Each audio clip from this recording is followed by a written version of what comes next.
Hey, here we are on Sportsbet Betting Insight today. Pauly and Teddy, Wednesday, December 7th. Big game breakdown. First place on the line. Great matchup. Raiders in Kansas City to take on the Chiefs. And here we go. Round one, the Warriors in LA to take on the Clippers. Deep dive, part one of two parts. Part two next week with the Bulls. Handicapping 101. You'll love what we do in the deep dive coming up and the play of the day. Bad beats, bad bets, bad for the books. Let's start in Major League Baseball, Teddy. We got a big trade. Sale goes from the White Sox to the Red Sox. They don't have Porcello, Wright, Price, and they get Sale, the big lefty. They gave up a lot to get him. Like the cabbage kid who throws 100 miles an hour and the number one prospect in baseball. Their odds dropped from 10-1 to 5-1 to win the World Series. Hot stove is here. Yeah, exactly. Cashman called the Red Sox, quote, the Warriors of MLB. Oh. What a dick. But they gave up a lot for him, And what's the Red Sox fascination bringing lefties into Fenway? Price had an okay season. He had a 4.11 ERA in Fenway. Pomerantz, a complete bust. He went 0-2 with a 6.43 in Fenway. When you give up the number one prospect in baseball and a guy who throws 101 miles an hour, I don't blame the Red Sox. They got to make splashy moves. They have a ton of money, but drop their World Series odds in half? I think that's a bit of an overreaction. Well, he was dynamite against the best teams, and he's definitely ace, and that certainly helps the rotation as well, though they had to give up Well, a lot. yeah, when you bring David Price, it's going to help your rotation. Sure, the halves get stronger. But, again, for Boston at 5-1 to win the World Series is not even a bet I would consider making right now. Nah. Let's see how this hot stove season plays out. Yep, Cubs supposed to get Wade Davis. They say goodbye to Chapman. He wants 6 years. They told him to go pound sand. Someone's going to give him $90 to $100 million, though. Fowler also will be gone as they signed Jay last week. And Melanson, the Giants finally get a closer that they needed.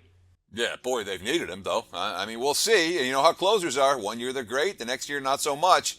Sometimes after signing a big fat deal, they don't perform quite the way they did before they signed that deal. Bad bets, college hoops, ton of money on Southern Miss. Bet from 27 down to 24 against Florida State. Never had a shot.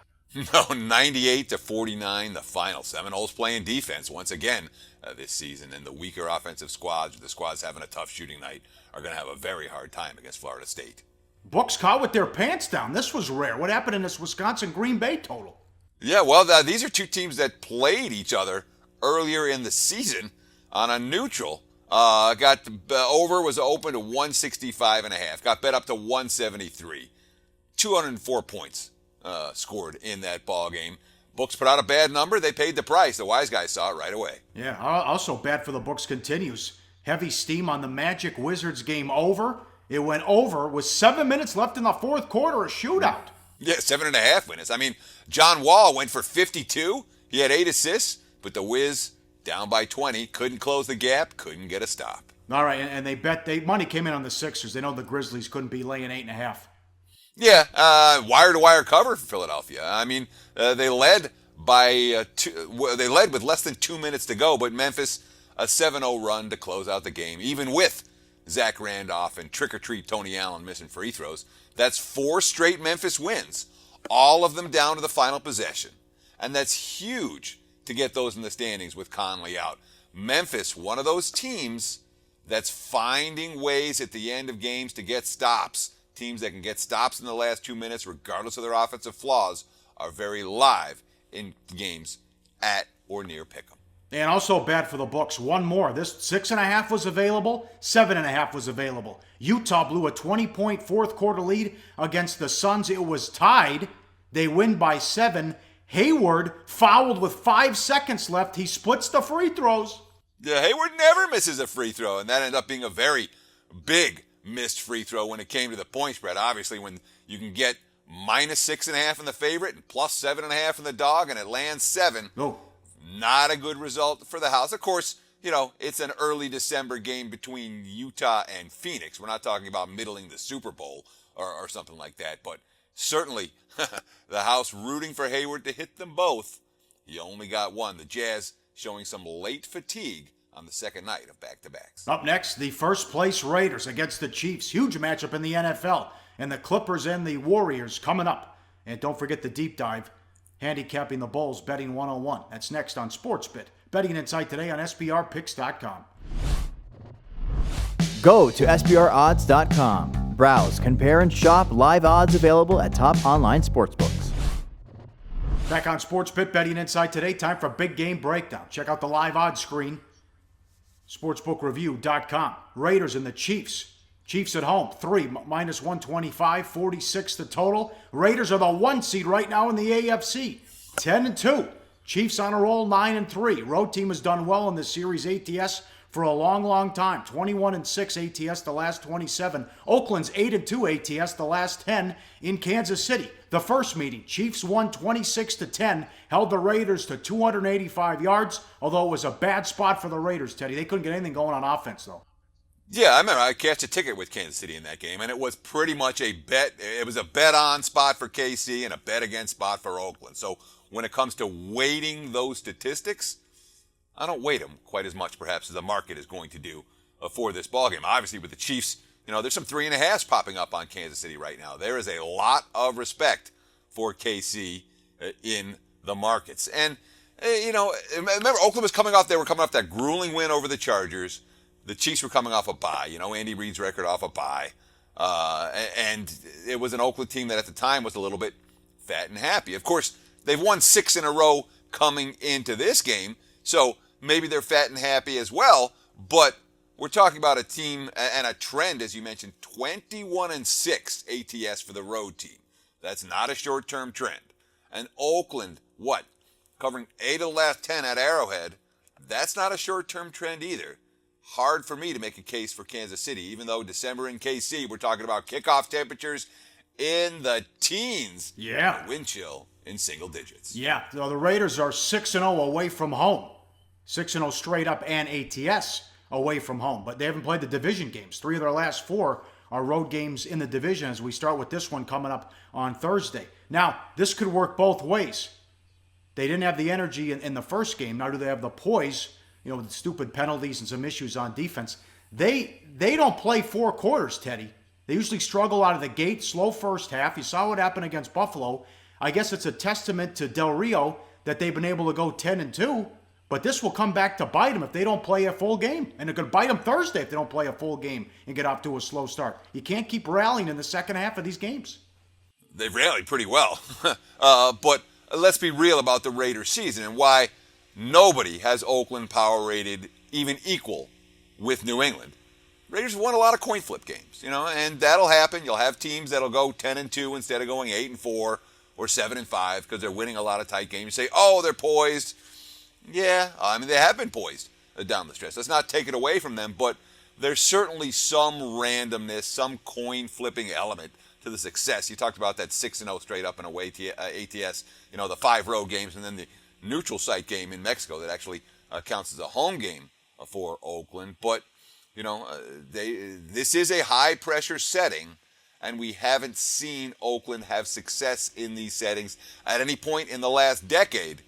Haven't seen David Carr in these settings on a regular basis, or Derek Carr, I should say, in these settings on a regular basis. So, might be something to watch on Thursday night to see if all of a sudden the Raiders' poise goes down the tubes a little bit. Yeah, Chiefs may have played their best game of the season, the first meeting, the 26-10 game we talked about. Total offense, 406 to 286. We're at $130 and a touchdown. The Raiders had 2 turnovers. KC had 0. They're 9-3. We talked about it last week. The 3 wins when they were down 8 points or more in the fourth quarter and won 3 times. Teddy, look at these numbers. How the hell is this team 9-3 when we showed this graphic? Well, let's see. They've been outgained for the season. They've been out first down. They're getting outgained on a yards per play basis. They're getting out rushed. They're getting out passed. And their opponents have more offensive touchdowns than Kansas City. You look at the last 5 games. They've been out yarded in every one of those games. They're 4-1 straight up. So how do you get a 9-3 record out of that? Simple. Plus 14 turnovers. And they haven't just been turnovers. They're creating offense with their defense. Scoring on the defense side of the football. Obviously, Eric Berry did it twice last week, plus the special teams touchdown. Some of it's luck, some of it's design. This offense is designed not to turn the ball over. Don't make mistakes. Keeps the team in the game. And that's what they've done. They've hung around, and found ways to steal a good handful of games already this season. just because their opponents have screwed up at the wrong time. And I like how they're using Tyreek Hill, an emerging star. 13 rushes for 87 yards, 50 catches for 481 yards, 15 yards average punt returns, 28 yards average on kickoff returns with a touchdown. He's dangerous. You saw it in the Denver game Sunday night. King, Oakland, Janikowski, don't kick to this guy. You're making a mistake. Well, that's the thing, is that you're going to look at season-long stats for KC and say, oh, they have no playmakers. They have no playmakers. They got one, and his season-long stats aren't going to say anything.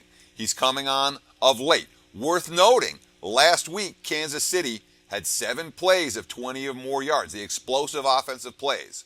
That's the most they've had all season, and it's something to watch here if they can put the explosive plays together against the Raiders on Thursday. All right, great game there. One more, live odds, sportsbookreview.com, game number 2 in the association. Golden State at LA to take on the Clippers.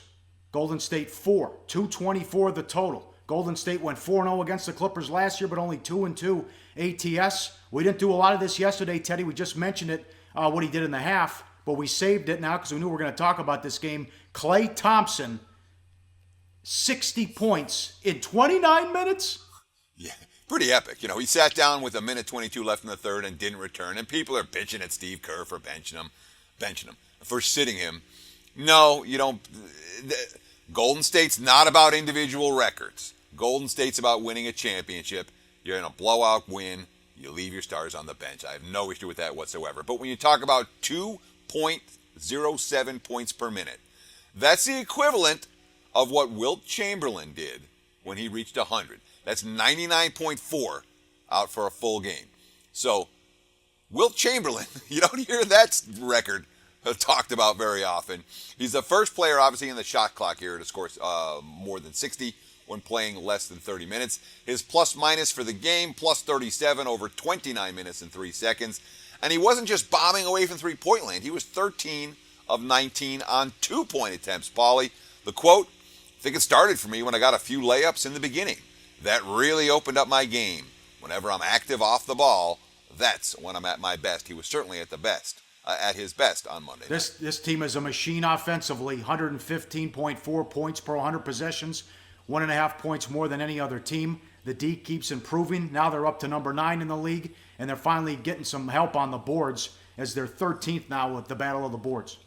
Yeah, they're finally, and again, remember the awful early season stats we talked about with Golden State, both defensively and rebounding.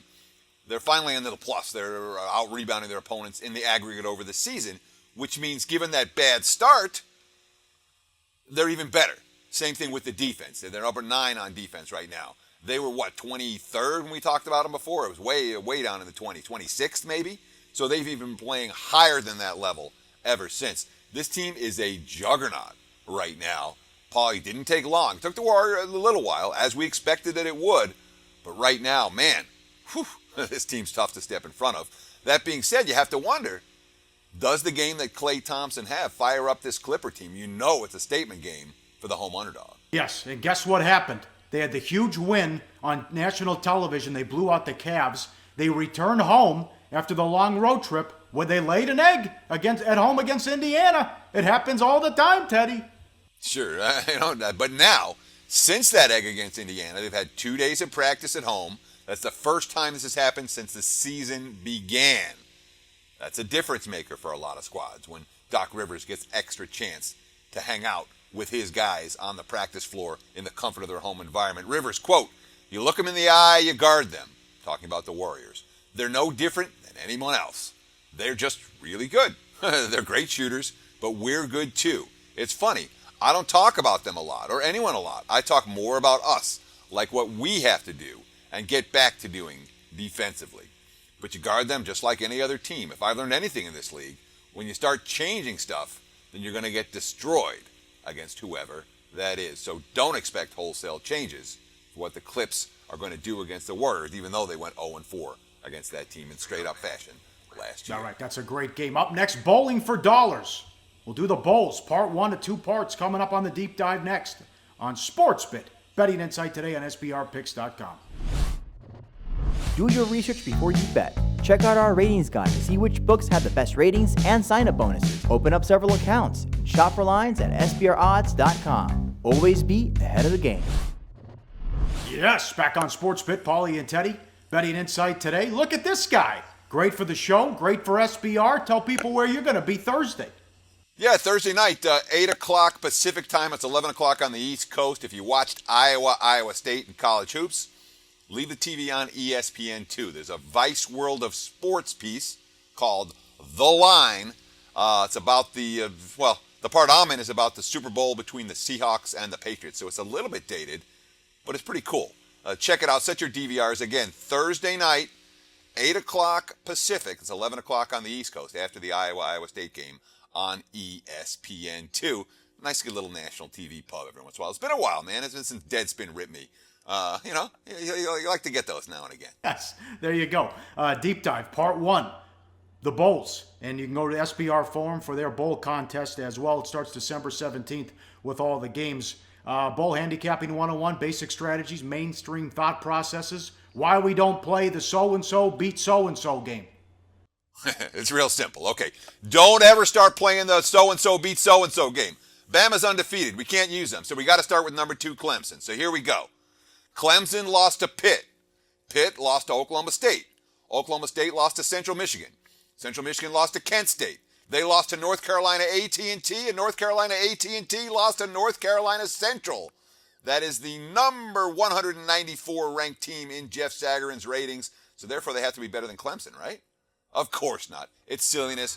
Don't even start playing that game. All right, you wrote this in 2004. Still true or is it dead now? Valid or not valid? Number 1, we'll do 8 of these. Number 1, bet dogs early and favorites late. Valid, not valid? Okay, the theory is that dogs hold the motivational edge early on. The smaller schools generally are the underdogs. The bigger schools from the bigger conferences are the favorites. And the smaller schools are excited to be there. And then the class shows up for the big games late. Just like we saw Bama do against Florida in the SEC championship game last week where the class is showing. There's kind of some truth to that, but the markets have factored it in. It was really good for a few years early in the century in terms of betting the dogs in the early games, but you're not going to make money anymore blindly betting underdogs early and chalk late. But the whole point of this segment is talking about these are the basic mentality. This is what you're going to hear all kinds of handicapping talk and how to win at bowls. A lot of this stuff is in that mentality. What's true in 2016 and what's not true in 2016, that's what we're trying to break down. And of course, part 2 of this next Wednesday, and that's must-watch TV. I don't hype it enough. This is a really good segment. It's going to be strategies that actually work for 2016, and the markets are sleeping on them. So be sure, if you like this one or not, watch next week. Number 2, look for the areas of team strength that are not likely affected by a long layoff. Most teams are off for a month here. So in particular, teams that run the ball well are generally good bets in bowl games. Run blocking not something that suffers dramatically during a layoff, nor do the good running backs suffer from a month or rest. Valid, not valid? Yeah, it's kind of true, but it's not as much about the running games anymore as it was in 2004. It's about quarterbacks that can't be stopped. And of course, the layoffs are shorter now. Just about everybody plays through Thanksgiving weekend, and a good handful of teams even play in the first week of December, while the bowl games keep getting earlier. There's none of those weird January 5th no-name bowl games this year, which disappoints me. There were some real good opportunities in those games with teams that have been off for 6-7 weeks. But again, it's not likely to make you a whole lot of money factor into the markets. But there's still a little old school running left, like LSU having both Leonard Fournette and Darius Geis fresh and ready to go. Number 3, bet the coaches. Some coaches win every year and have a terrific record. See Whittingham at Utah. Valid, not valid? Well, there's definitely, in theory, very, very. You're definitely looking for coaches, but there's not that many coaches out there that have these definitive track records. You're not finding Don Nehlen's floating around in the modern era. Nehlen, the legendary head coach at West Virginia. He was in the 90s, early 2000s. He went to lost 8 straight bowl games, straight up and against the spread. He was chalk all the time. The first thing you did when I first moved to Vegas, bowl season, was find out which bowl West Virginia was playing in and bet against West Virginia. And of course, your Nick Sabans, your Urban Meyers, they come with a price tag attached.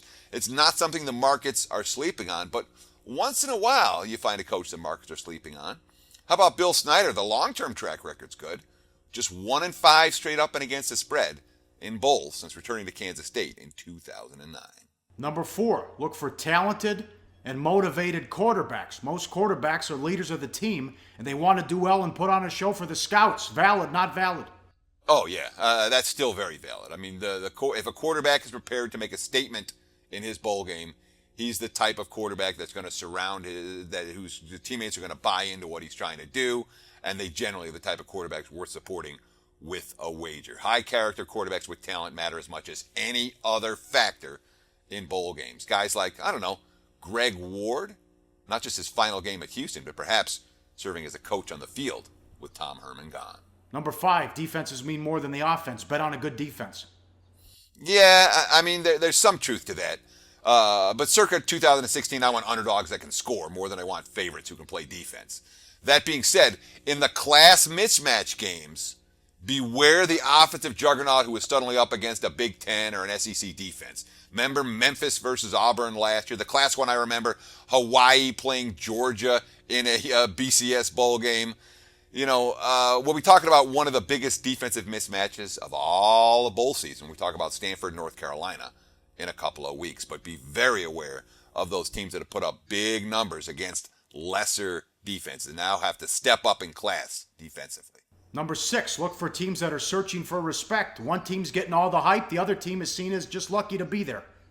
Yeah, I mean, really, pay particular attention to this in the later bowl games when the media glare really starts to heat up. But there's definitely still some truth to that. But you got to be sure to look for talented teams searching for respect, not shitbags. Yeah, no doubt. Number 7, handicap the conferences as a whole. Bet on the conference. Yeah, I mean, when a particular conference shows strength early in the bowl season, the remaining teams from that conference, the theory is that you bet on the other teams from that conference. And with the teams that start out terribly, you bet against those teams. And there's some truth to this and some fiction.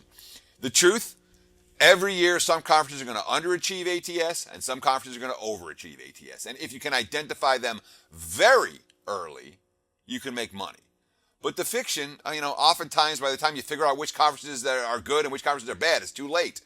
And that's doubly so in a year where there's 80 teams in bowl games. There's an unbelievable number of genuinely bad football teams or genuinely mediocre football teams playing. You don't want to cloud the conference when their crappiest teams get beat up for the first week of bowl season.